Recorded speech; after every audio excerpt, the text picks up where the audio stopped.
Isaías 41:9. Tu, a quem tomei das extremidades da terra, e chamei dos seus cantos mais remotos, e a quem disse: Tu és meu servo, eu te escolhi e não te rejeitei. Não temas, porque eu sou contigo. Não te assombres, porque eu sou o teu Deus. Eu te fortaleço e te ajudo. Eu te sustento com a minha destra fiel. Eis que envergonhados e confundidos serão todos os que estão indignados contra ti. Serão reduzidos a nada, e os contendem contigo perecerão. Aos que pelejaram contra ti, os caloás, porém não os acharás. Serão reduzidos a nada, e a causa de nenhum valor os que fazem guerra contra ti. Porque eu, o Senhor teu Deus, te tomo pela tua mão direita e te digo: não temas, que eu te ajudo. Amém. Glória a Deus.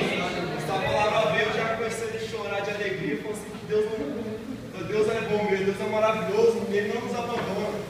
E igual o professor, na prova, o professor ele te dá a prova e fica só observando o que você está fazendo. Ele não fala nada, fica em silêncio. E é a mesma coisa do agir de Deus. Porque ele na prova, você vai colocar tudo em prática, que você estudou, que você viu até ali, né? E na nossa vida também é assim, vida espiritual. Quando Deus está em silêncio, é porque nós estamos na prova. E quando nós estamos na prova, é para nós colocar em prática tudo aquilo que nós aprendemos com Deus. A fé, por isso que já diz a fé é tudo crer naquilo que não se vê. Então nós devemos crer e ter fé, porque Cristo não desiste, Ele está sempre de olhos atentos a nós. Porque nós podemos falar, nossa, mas por que Deus não está me ouvindo? Por que Deus me deixou? Como é? É que no silêncio Ele está trabalhando, porque Ele ama aquele que o busca, e Ele jamais deixará um justo um filho sem resposta.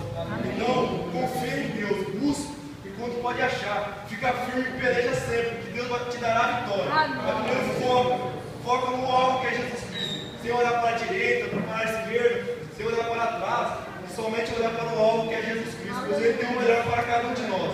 E essa palavra eu venho deixar aqui